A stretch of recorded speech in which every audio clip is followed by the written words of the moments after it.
It's time for Alamogordo Town News on Crazy Radio. I'm Anthony Lucero. When it comes to news on 95.1 FM, weather always comes first. Helene is forecast to intensify and be near hurricane strength today in the far northwestern Caribbean Sea, and is expected to intensify into a major hurricane before it approaches the northeastern Gulf Coast tomorrow. Areas along the Florida Panhandle and the Florida West Gulf Coast. Closer to home, hot and dry conditions will be the norm for the next week, with no chance for rain, and some near record high temperatures are possible. The hottest day looks to be Friday, when we reach the upper 90s. Overnight lows will cool down into the upper 50s or 60s for much of the area. We'll have another look at the weather following this news. Last night at the Alamogordo City Commission, the resignation of City Manager Rick Holden was addressed. Honorable Mayor, City Commission, staff, and community. As has been reported, I resigned late last week. Contrary to social media accounts, I want to make it clear that there has not been any conflict with the mayor or any commissioner that led to my decision. The commission has been very supportive during my tenure. We have worked together well for the greater good of our city. City management can be a grueling and ongoing attempt at chasing one's tail. Outside influences, social media platforms, internal staffing issues, and expectations of a governing body can adversely combine, making it difficult to accomplish goals. I have done this for years, and it is simply time to take a step back. Thanks again for the broad level of community support and for being welcomed here in Alamogordo.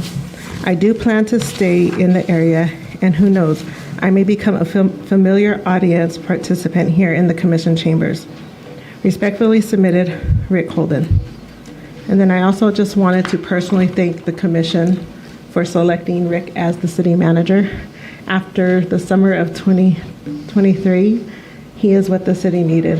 And I think that speaks very highly of the commission and your vision for Alamogordo forward. Also, I wanted to let you all know that I work hand in hand with the city manager every day on the phone constantly, and he speaks highly of each one of you. He respects you, and he was grateful for the opportunity that you have provided for him. There's been no conflict, and he is adamant that there is no conflict with anybody on the diocese. And then finally, I just want everyone to know that there was no abrupt exit. He is here till October 18th. He did name me as the acting city manager just for continuity purposes until the city commission can make a formal decision on that. Also declaring 1620 North White Sands Boulevard to be so ruined, damaged, and dilapidated that it's a menace to public comfort, health, peace, or safety, and ordered its abatement. Back October of last year, I was made aware of a raw sewage leak in Tinsley Trailer Park and began the investigation. A cesspool was discovered with raw sewage, and 3 structures were identified as dilapidated.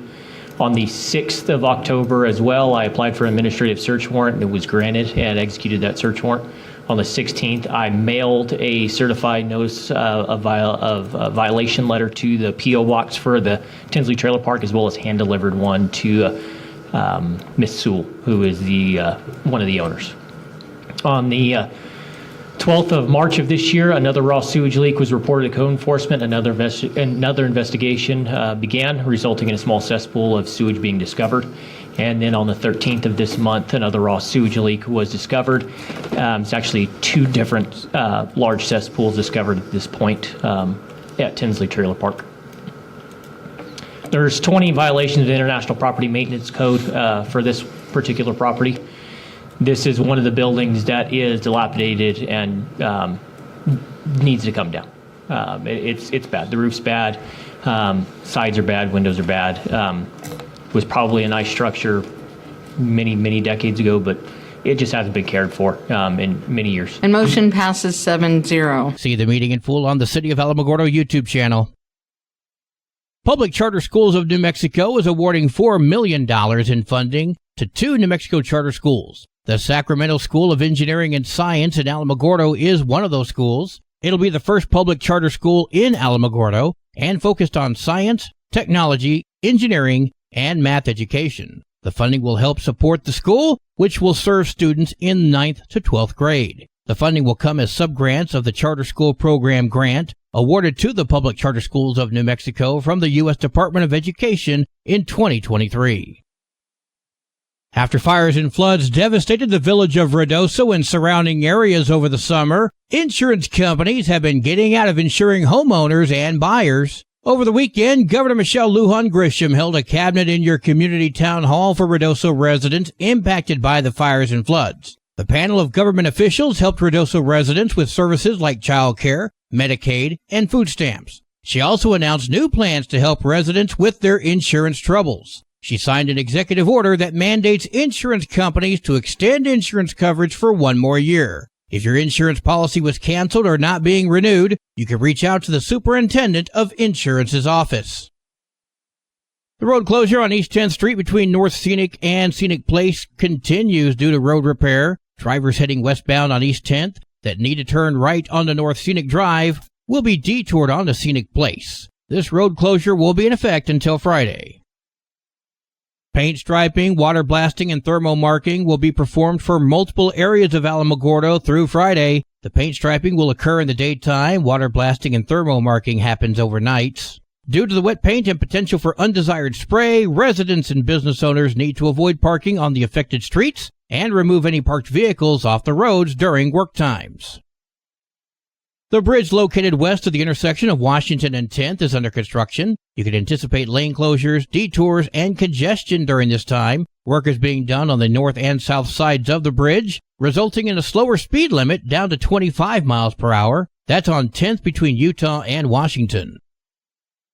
Alameda Park Zoo presents a reptile show at the Education Building on Sunday, September 29th at noon. Don't miss the chance to learn about these amazing reptiles. The program is free, but zoo admission rates do apply. 575-439-4290 if you have any questions.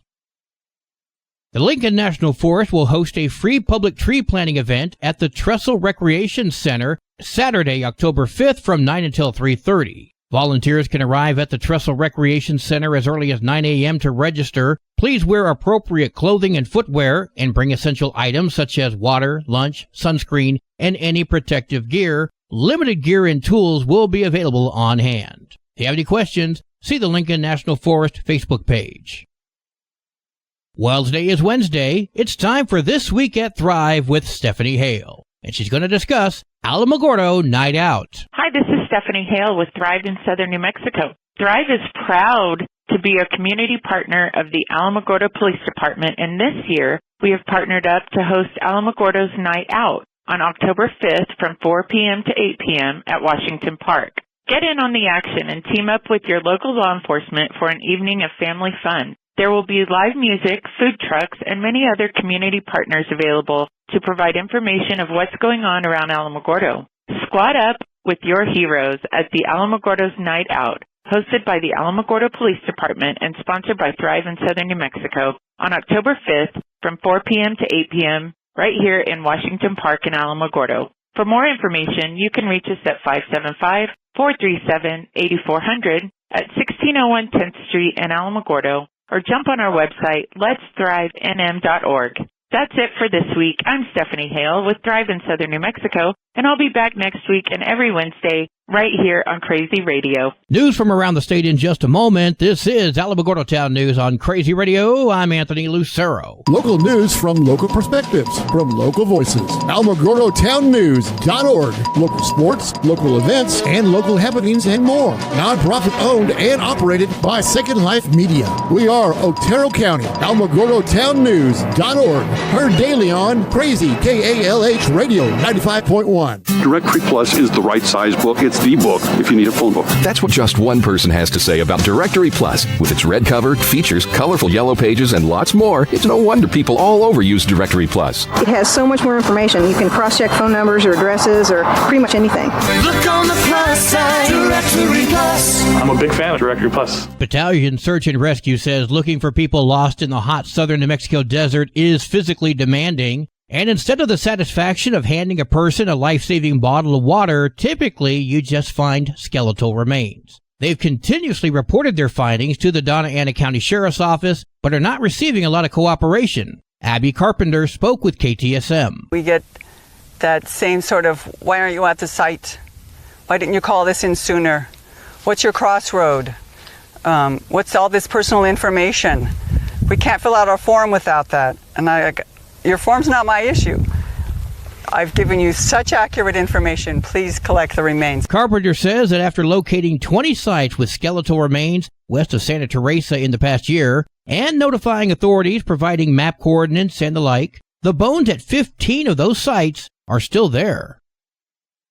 The deadline to register to vote is October 8th, but some people in Taos County say they are running into problems. Alexandra Goldman moved to Taos a few years ago and said while changing her driver's license, she also registered to vote. But when she checked her voter registration status, she found out she was not registered, and neither was her husband. Taos County Clerk Valeria Montoya said this has only affected a few people and still encourages you to register at the MVD or online. But Goldman says she's concerned that this could keep happening. Goldman spoke with KOAT. I think we want to feel like we trust the government, that if we do something, if we register to vote, that our voter registration isn't just going off into the ether, but it's actually getting to the right place. Now see, there's your first mistake. Trust the government? No.